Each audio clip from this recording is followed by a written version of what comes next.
February 8th, 2015, and I have a few comments about my personal beliefs on what it means to be a wizard. Now, wise ones, or Wiccae, as they were known, um, were the types of people who would guide, you know, others when they were searching for truth, and they would guide them to truth. Um, Now, I just wanted to clarify that I do not practice Gardenian Wicca. In a previous video, I was only referencing that, and if you watch it closely, you'll see, of course, that I don't post things that are would be considered sexually explicit. Um, Although I've been getting some complaints, or actually only one complaint, but it's irrelevant. The point is that people, just because they don't like something, just because it isn't their perspective, doesn't mean that they can accuse you of things you're not doing. So that's why I like to clarify things so people have a better understanding of where I'm coming from, and in case I was not as clear in a previous video, I felt that I should make this video to clarify TBAT and also kind of my different beliefs on it. Now, whereas I look at wizardry as that innate connection, that finally when you've established a life stream connection to the divine, that connective tunnel where the energy is transferred comes inside you, and that would be the inner sanctum. The outer sanctum is the things that stand behind you, meaning there's truths behind all truths. There's something that words will never really be able to articulate as clearly as a feeling, as a thought that is unified, but in a way that uses pictures and not words. And sometimes I think we get hung up on words, and there really shouldn't be a need for that.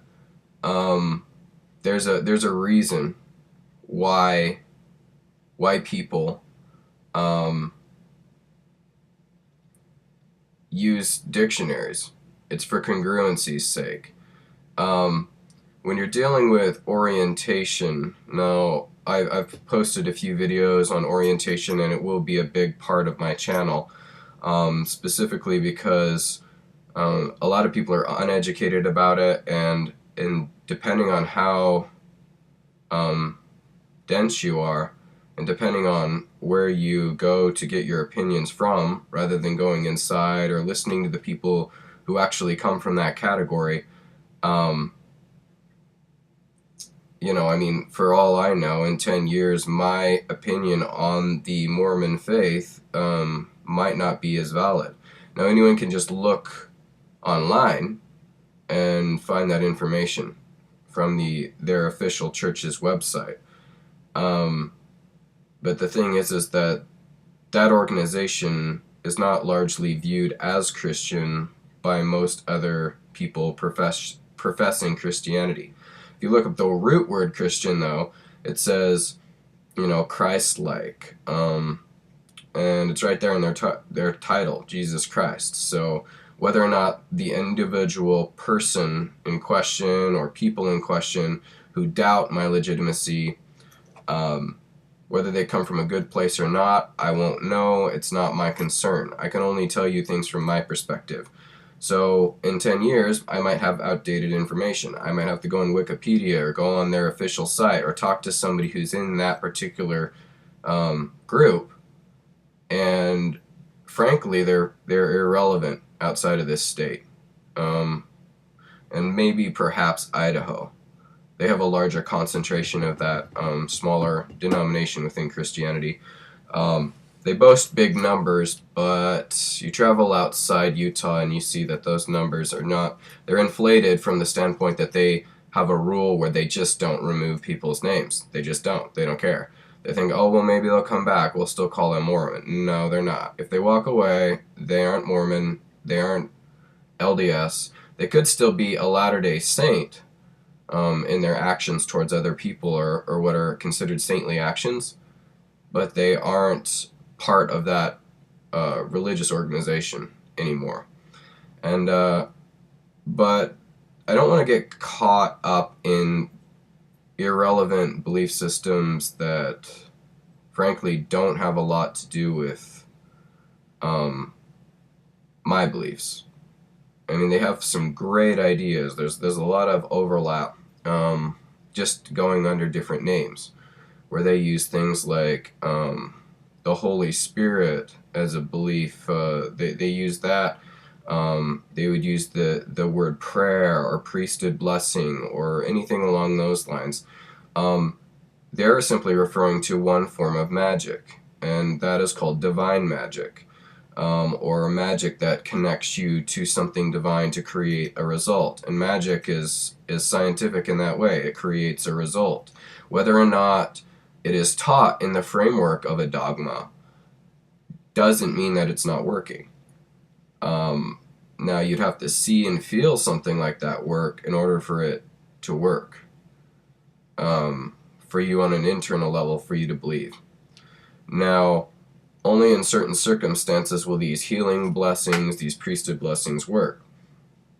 And that's with any sort of faith healing. There's a lot more of a likelihood that if you go in to an emergency room and get your leg put in a splint, that you'll have a full recovery versus praying over it. I mean, that's just a fact. Hard science tends to trump metaphysical science in many respects. At least that's how anyone within the agnostic or atheist community that I'm aware of, they feel that way. Now, let's focus in on TBAT a little bit. The inner sanctum is TBIT, and the outer sanctum is TBAT. Now, people within TBAT, or outside of TBAT, are going to accuse the acronym for whatever they so choose, but in a way that's a little rad, because no one really understands it till they get inside and they understand what's going on inside my mind, inside my heart, and my connection with the divine. Because like people's connection with the divine has a large part in whether or not they formulate a new religion, a new belief system. Now, whereas everyone has probably said the same sort of ideas in different ways, it's just like, because what I studied was wizardry growing up. I'll go a little bit around the Gray School of Wizardry, what they believe, and how come there is a fairly large overlap between what I believe and what pagans believe. Now, I'm using pagan in the definition, the dictionary definition approach. So a lot of times in my videos from now on, I'm going to use terms like common, maybe supporting evidence, and of course, so the common usage of the word versus the dictionary literal definition, where I will need to also cite a dictionary. And Webster's dictionary tends to be the one that most people go to. The Merriam-Webster dictionary is a very large one that most people know of. And so, statistically you can pull up every dictionary definition, but some are more legitimate than others. Some are just thrown in like Urban Dictionaries, just stuff's thrown online. And everyone wants to have their version of what a word means. Well, we can't do that, which is why I want to push for a dictionary that is something that is international, an international dictionary, because although common usages can change, typically a dictionary definition is less likely to change. And so there can be some common ground there when we use speech at all. So now I use a lot of symbols. I use a lot of I guess you could call them glossaries, and I pull from a lot of sources. That doesn't mean I'm eclectic. An eclectic person is someone who pulls from all over the place. They pull from everywhere. And I'm sure that if you were to search, you would find, similar belief systems to mine. But the main difference between being an eclectic pagan and being somebody who uses the word in its original definition, meaning country dweller. I mean, you could technically have somebody who's atheist be a pagan. You could have somebody be, um, you know, Christian and be a pagan. You could have somebody not even believe in religion be a pagan because they all live out in the country. So it's like they could all live in the same town and, and they're all pagan. But the common usage of the word pagan just means like a hodgepodge of everyone within a certain community who follows around the same beliefs. It's kind of like the difference between an evangelical, LGBT friendly, inclusive pastor versus, I guess you would say, a hardcore Baptist. I mean, where they're very, very much fundamentalist according to their beliefs, which they believe are in fundamentalism. But ask somebody else about Baptists, not my cup of tea. Not, I don't have anything for or against them. They have good coffee. Just go over there, talk to them. But if you want to talk to me about my religion and how it differ, feel free to message me, to call me. I don't want to be attacked. That's not the purpose of these videos. It's not that I'm debating the religion I made up. The point is to answer and fill people in if they have a specific question. So, yeah, it's a good thing to keep in mind. We're at the 12-minute mark, so I will continue